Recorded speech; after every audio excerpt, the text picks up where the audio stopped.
et juge international afin de valoriser notre discipline. En ce qui concerne mes objectifs, il y en a 10. Donc, premier objectif, c'est le développement et la massification de la discipline. Nous redynamiserons les foyers et structures d'animation et de gestion. Des mesures incitatives seront mises en place pour soutenir les clubs favorisant la démultiplication du nombre de pratiquants.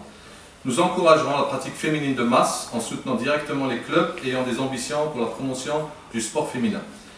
En ce qui concerne le deuxième objectif, il concerne la formation et le perfectionnement des cadres. Nous organiserons des stages de recyclage aussi bien pour nos formateurs, les juges et comités de course.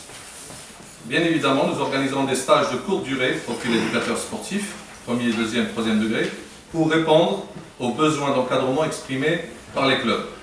Troisième objectif, il concerne les équipes nationales. Nous veillerons à la formation d'une élite performante et représentative. Cette élite sera l'aboutissement, bien évidemment, du processus de large diffusion de la discipline. Nous allons restructurer le fonctionnement des équipes nationales. Nous mettrons en place une académie de jeunes talents.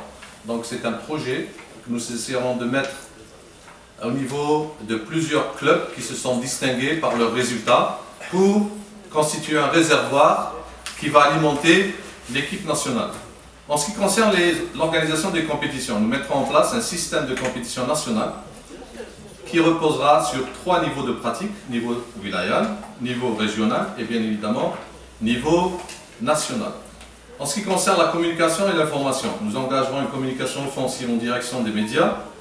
Nous développerons des formules de partenariat avec certains organes pour une meilleure médiatisation de nos opérations. Nous relancerons le site web de la FAV, nous enrichirons notre page Facebook, nous numériserons des domaines fonctionnels de la FAV. Nous piloterons aussi une communication verticale et horizontale.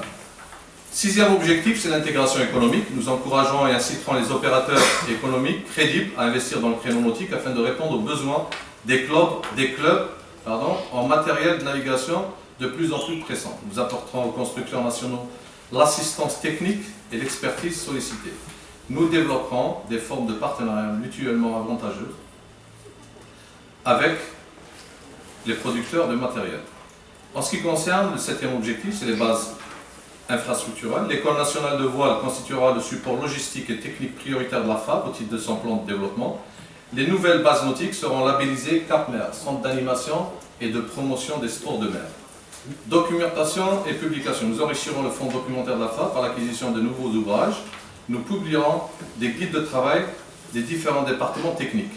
Neuvième objectif, c'est la coopération technique et relations internationales. La FAB renforcera et consolidera ses relations avec ses partenaires internationaux.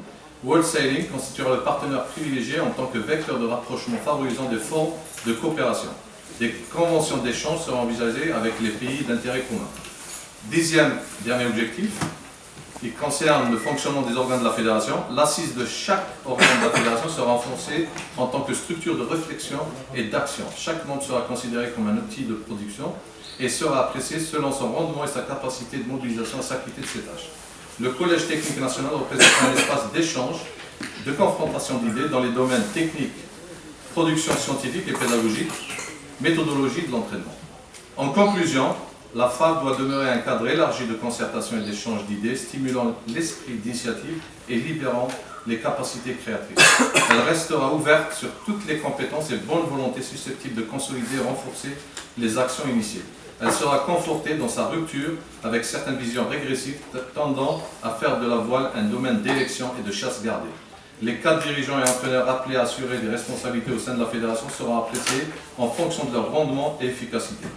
L'avenir de la discipline m'intéresse et vous intéresse également. Alors conjuguons nos efforts et construisons cet avenir ensemble. Je vous remercie.